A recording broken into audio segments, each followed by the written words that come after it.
Hey everyone, good morning, good afternoon and good evening. My name is Vishwadeep और आपका स्वागत करता हूं पीडब्ल्यू गेट वाला चैनल पे। तो बहुत सारे बच्चे जो हैं कल से जब से रिस्पॉन्स शीट आई है और आंसर कीज आई हैं अपने अपने मार्क्स कैलकुलेट करने में जुट गए हैं। और मार्क्स आने के बाद में सबसे बड़ा डर जो बच्चों के माइंड में अभी घूम रहा है वो है नॉर्मलाइजेशन को लेके, क्योंकि कंप्यूटर साइंस का पेपर दो अलग अलग हिस्सों में हुआ है, दो सेट्स में हुआ है। तो मेंशन किया गया है आपके गेट 2025 के ब्रोशर में कि अगर दो सेट में होता है और सेट का लेवल अलग अलग होता है तो हो सकता है कि इजी वाले सेट में जो बच्चों ने एग्जाम लिखे उनके मार्क्स कम हो जाएं या जो टफ वाले सेट के स्टूडेंट्स हैं उनके मार्क्स इंक्रीज हो जाएं। ये कैसे काम करता है, क्या नॉर्मलाइजेशन होगा तो कितना होगा, जानिए मैं आपको बताता हूं इस सेशन में कि ये कितना हो सकता है। पहले तो नॉर्मलाइजेशन देखो, लिखा है गेट 2025 में नॉर्मलाइजेशन ऑफ मार्क्स। अगर मल्टी सेशन पेपर है तो डिफरेंसेस को रूल आउट करने के लिए, ताकि डिफिकल्टी लेवल दोनों पेपर की अगर अलग अलग रहे सेशन में तो उसको रूल आउट करने के लिए नॉर्मलाइजेशन करते हैं, ताकि इजी वालों को ऐसा ना लगे कि उनको ज्यादा मार्क्स आए हैं और टफ वाले को ऐसा ना लगे कि उन्हें कम मिले हैं। तो नॉर्मलाइजेशन किया जाता है। In multi session GATE paper the distribution of ability of candidates is same across the session. तो ऐसा है कि किसी भी बच्चे का, किसी कैंडिडेट का एबिलिटी कि किस तरीके से वो क्वेश्चन पेपर सॉल्व करता है, उसकी एबिलिटी का डिस्ट्रीब्यूशन बराबर होना चाहिए। ये है नॉर्मलाइजेशन। करते कैसे हैं उसका पूरा फॉर्मूला दे रखा है कि अगर कोई जेथ कैंडिडेट है, बच्चा है एक जेथ स्टूडेंट जिसने आईएथ सेशन दिया 1 या 2 जो भी दिया, डिनोटेड बाय दिस, उसका नॉर्मलाइज्ड मार्क्स इतना होगा और उसका फॉर्मूला है ये MT MQ MTI IQ ऐसा करके, और बहुत अच्छा सा डिटेल में फॉर्मूला लिखा है। अब इतना मैथमेटिक्स एक्सप्लेन करूं ये एटसेट्रा एटसेट्रा, टॉप 1%, 0.1% को कितना मिला है, एवरेज कितना है, सम मीन स्टैंडर्ड डिविएशन और सब पूरा मैथमेटिक्स लगा के और ये फॉर्मूला बनाया गया है जो कि इस पॉसिबिलिटी को एलिमिनेट कर देगा आपके माइंड से कि ये टफ पेपर था और ये इजी था। तो ये तो हो गई हमारी नॉर्मलाइजेशन की बात। अब बच्चों को सबसे इंपॉर्टेंट चीज ये लग रही है कि सर नॉर्मलाइजेशन होगा तो कितना होगा। देखिए ये जो फॉर्मूला है हमने बैकएंड पे लगाया, और किस पे लगाया, जिन बच्चों ने अभी तक हमारे रैंक प्रिडिक्टर को यूज किया है उनकी आंसर शीट्स के बेसिस पे हमने ये फॉर्मूला लगाया। और जहां तक मेरा पर्सनल एक्सपीरियंस आ रहा है अभी तक, सेट नंबर 2 जो है वो लिटरली लेंदी और थोड़ा सा डिफिकल्ट फील हो रहा है, क्योंकि बच्चा बहुत ज्यादा स्कोर वहां पे बच्चों का दिख नहीं रहा है। तो अल्टीमेटली यही समझ आ रहा है कि सेट नंबर 2 में बच्चों के मार्क्स जो हैं बहुत कम आए हैं, क्योंकि डिफिकल्टी लेवल थोड़ा ज्यादा था कंपैरेटिवली सेट 1 के। सेट 1 में 89 90 मार्क्स, तो ऐसे बहुत सारे, काफी सारे बच्चे निकल के आ रहे हैं। तो अब नॉर्मलाइजेशन थोड़ा तो होगा। 2021 गेट में भी ऐसा हुआ था कि सेट नंबर 1 और सेट नंबर 2 में डिफरेंस था, पर उस टाइम पे नॉर्मलाइजेशन में सेट 2 के बच्चों को बहुत ज्यादा मार्क्स बढ़े नहीं थे, 1 मार्क हार्डली मैक्सिमम बढ़ा था कुछ बच्चों का। तो वहां और यहां में डिफरेंस क्या है, डिफरेंस आएगा जो सबसे ज्यादा वो आएगा यहां टॉप 1%, 0.1% जो बच्चे हैं एवरेज उस पर्टिकुलर सेशन में, फर्स्ट और सेकंड सेशन में। तो अभी तक का जो ट्रेंड चल रहा है उसके अकॉर्डिंग जो मैं समझ पाया नंबर्स के थ्रू इस फॉर्मूला लगा के, वो इतना है कि अप्रोक्सीमेटली सेट 1 के स्टूडेंट्स जो हैं नॉर्मलाइजेशन के बाद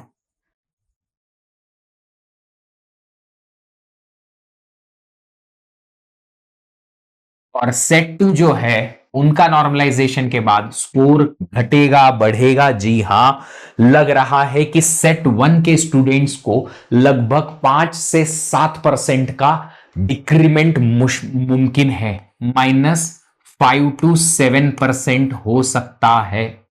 5 to 7% तक का डिक्रीमेंट हो सकता है। इसका मतलब है कि अगर किसी बच्चे को 80 मार्क्स आए हैं सेट 1 में, ठीक है, तो सेट 1 में अगर 80 मार्क्स आए हैं तो आप समझ लो कि उसके जो 5% रिड्यूस होने के बाद 8 पंजो 40, 4 मार्क रिड्यूस हो जाएंगे, वो 76 पे पहुंच जाएगा। 5 से 6% वही लगभग 74 से 76 या 75 से 76 के अराउंड वो उसके मार्क्स दिखेंगे, ऐसा प्रतीत हो रहा है। और सेट 2 में थोड़ा ज्यादा डिफरेंस देखने को मिल रहा है based on the data and numbers, क्योंकि बहुत सारे बच्चे टॉप 0.1% में आ नहीं रहे हैं सेट 2 के। क्यों नहीं आ रहे? अगर उन्होंने अभी तक एक्चुअली स्टूडेंट ऐसे मिले ही नहीं, हमें है ही नहीं ऐसे स्टूडेंट, तो उसका क्या करेंगे? तो अभी तक जो ट्रेंड चल रहा है उसके अकॉर्डिंग यहां पे लगभग 8 से 12% तक का इंक्रीमेंट पॉसिबल है सेट नंबर 2 के स्टूडेंट्स में। तो ये कहीं ना कहीं अभी तक का ट्रेंड है, करंट ट्रेंड है। मैंने आप सब लोगों को अपने मॉर्निंग और कल के इवनिंग सेशन में भी कहा था, जब हम पेपर के सॉल्यूशंस करा रहे थे, कि भैया जी आप थोड़ा सा इस चीज को ध्यान दो कि ज्यादा से ज्यादा बच्चा जब अपना स्कोर प्रिडिक्ट करेगा और हमारे पास और ज्यादा नंबर ऑफ स्टूडेंट्स का डेटा आएगा, प्रिडिक्शन और एक्यूरेट होता जाएगा, आपकी रैंक और आपका स्कोर आउट ऑफ 1000 और बेहतर होता जाएगा। नॉर्मलाइजेशन लगाने के बाद हम और ज्यादा बेहतर तरीके से यह समझ पाएंगे कि हमें एक्चुअल में कितने मार्क्स नॉर्मलाइजेशन के बाद और क्या स्कोर हमें मिलने वाला है, और उसके बेसिस पे फिर हम हमारा फ्यूचर को और ज्यादा क्लियरली देख पाएंगे। बट हां, कहीं ना कहीं बहुत डर है सेट 1 के बच्चों का कि सर 75 77 लाने के बाद भी हमें डर लग रहा है। तो इतना डरने की जरूरत नहीं है बच्चा लोग, क्योंकि अभी कंप्यूटर साइंस में नंबर ऑफ अपॉर्चुनिटीज बहुत ज्यादा हो गई हैं। सिर्फ सीएस नहीं है आपके पास, साइबर सिक्योरिटी है आपके पास में, और इसके अलावा AI, ML, DS, data science और इससे रिलेटेड ढेर सारे अलग अलग मास्टर्स के ऑप्शंस हैं। सीएसआईएस है which is CS and information security, IT, MTech IT है। बहुत जगह पे बहुत अलग अलग वैरायटी के कोर्सेस हैं जो सिर्फ कंप्यूटर साइंस से रिलेटेड है, तो आप लोगों को उसके लिए डरने की जरूरत नहीं है।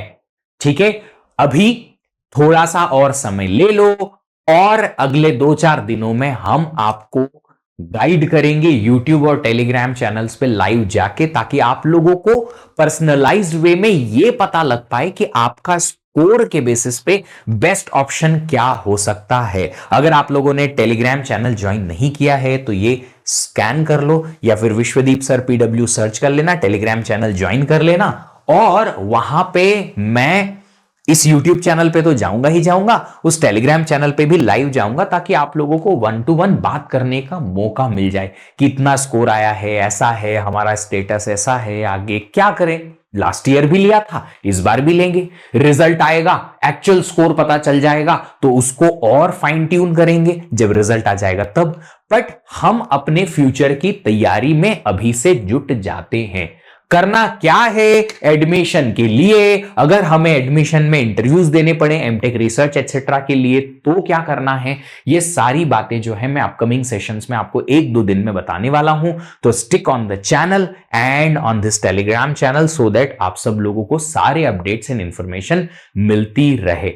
इसके अलावा हम बहुत ही जल्दी एक एडमिशंस के लिए अलग से ग्रुप बनाने वाले हैं, जहां पे सारे बच्चे जो टॉप कॉलेजेस में या कोई भी कॉलेजेस में एडमिशन लेने की इच्छा रखता है और उसे एडमिशन मिलने वाला है, तो उसको एडमिशन में क्या डॉक्यूमेंट लगेंगे, कैसे प्रोसेस होगी, एटसेट्रा एटसेट्रा का सारा डिस्कशन, सारा गाइडेंस हम उस ग्रुप के थ्रू देते रहेंगे। तो उसके लिए भी आप चैनल पे बने रहिएगा, वो भी हम आपको पर्सनलाइज्ड मैनर में गाइड कर देंगे, क्योंकि मैंने आप लोगों को पहले भी कहा है कि हमारा काम आपकी रैंक दिलवाना ही नहीं है, आपको आपकी मंजिल तक पहुंचाना है। एडमिशन दिलवा के ही हम जो है दम लेंगे, सांस लेंगे। तो फिर बस तब तक, जब तक एडमिशन नहीं हो जाता, कंटिन्यू रखेंगे एसोसिएशन, जुड़े रहिए। फिर मिलेंगे अगले सेशन में। Happy learning, thank you, bye bye.